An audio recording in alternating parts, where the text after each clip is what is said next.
Baik, Assalamualaikum warahmatullahi wabarakatuh.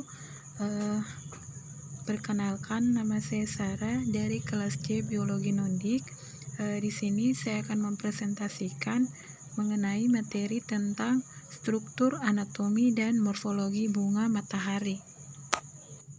Baik, jadi yang pertama di sini definisi dari bunga matahari.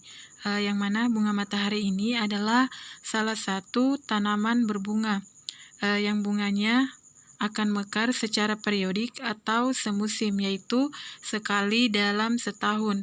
Istilah untuk merujuk bunga ini berbeda-beda di setiap negara. Misalnya di Inggris disebut sunflower, masyarakat Jepang menyebutnya himawari, sedangkan di Cina dikenal dengan istilah siung rikui. Kemudian untuk bunga matahari ini juga merupakan tumbuhan semusim dari suku kenikir-kenikiran yang populer, baik sebagai tanaman hias maupun tanaman penghasil minyak, di mana bunga tumbuhan ini juga sangat khas, biasanya yang berwarna kuning terang dengan kepala bunga yang besar, itu bisa mencapai 30 cm. Bunga ini sebetulnya adalah bunga majemuk yang tersusun dari ratusan hingga ribuan bunga kecil pada satu bongkol.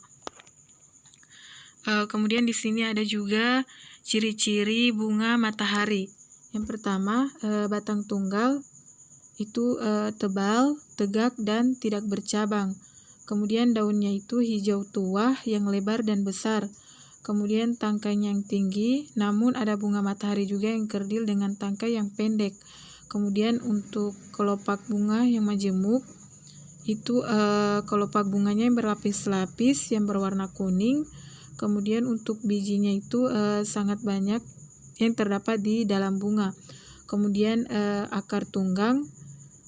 Kemudian bunga matahari ini juga tumbuh dalam cuaca yang hangat. Kemudian ada klasifikasi dari bunga matahari. Jadi Kingdom Plantae itu divisi Magnoliophyta, kelas Magnoliopsida, kemudian ordo Asteraceales, kemudian famili Asteraceae, genus Hyaletus, kemudian spesies Hyaletus anus. Kemudian anatomi dan morfologinya. Yang pertama itu batang, dapat dilihat pada gambar, yang mana batangnya ini berbentuk bulat dan memiliki tekstur bulu halus. Meski termaksud batang perdu, namun batang tersebut cukup kuat. Pertumbuhan batang ini cenderung membengkok mengikuti arah datangnya cahaya matahari. Batang bunga matahari ini tidak bercabang, dan jika ada percabangan kondisinya jarang ditemukan. Selain itu, ketinggian tanaman berbunga kuning ini juga sangat bergantung pada jenis spesiesnya. Kemudian dapat dilihat struktur dalam anatomi batang. Pada ujung batang yang sedang tumbuh tepatnya di belakang meristem apikal itu terbentuk jaringan primer yang terdiri atas protoderma, prokambium, kemudian meristem dasar. Kemudian yang kedua ada akar, dapat dilihat pada gambar, tidak jauh berbeda dengan ukuran batangnya. Ukuran akar bunga ini tidak begitu besar namun kuat.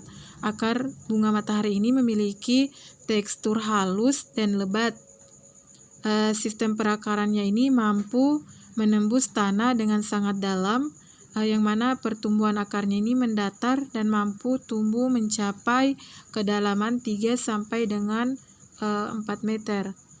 Kemudian yang ketiga daun, dapat dilihat pada gambar, yang mana tumbuhan bunga matahari ini memiliki daun berjenis tunggal yang berbentuk menyerupai jantung.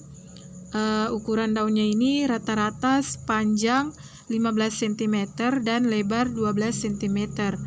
Daun tersebut tumbuh pada pokok batang yang agak keras dan mempunyai tangkai sebagai penghubung. Ukuran tangkainya ini cukup panjang dan terletak sama seperti tangkai tempat tumbuhnya bunga. Kemudian yang keempat itu ada bagian bunga, yang mana bunga yang dimiliki tanaman ini masuk ke dalam kelompok bunga majemuk dengan kelopak bunga yang berukuran besar yang berjumlah puluhan. Selain itu, ada juga kelopak bunga yang berukuran kecil yang letaknya berada di bagian dalam dan jumlahnya ini mencapai angka ribuan. Kedua kelopak tersebut ini berwarna kuning, terang dan berbentuk seperti pita. Kemudian untuk diameter bunga matahari ini bisa mencapai 30 cm dengan bentuk mengelilingi lingkaran seperti cawan. Untuk ukuran lingkaran tersebut ini berkisar antara 10 sampai dengan 15 cm. Tepat di bagian tengah bunga terdapat bagian yang berukuran lebih kecil dengan bentuk seperti tabung yang berwarna coklat. Kemudian bunga kecil tersebut nantinya akan menjadi biji setelah melalui proses pembuahan. Kemudian yang kelima itu ada biji dan buah. Jadi untuk biji bunga matahari ini memiliki tekstur kulit keras, bagian luarnya yang berbentuk pipih dan memanjang dengan warna antara abu-abu hingga agak kehitaman.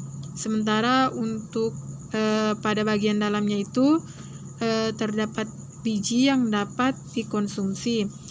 Biji ini yang nantinya diolah untuk menjadi cemilan.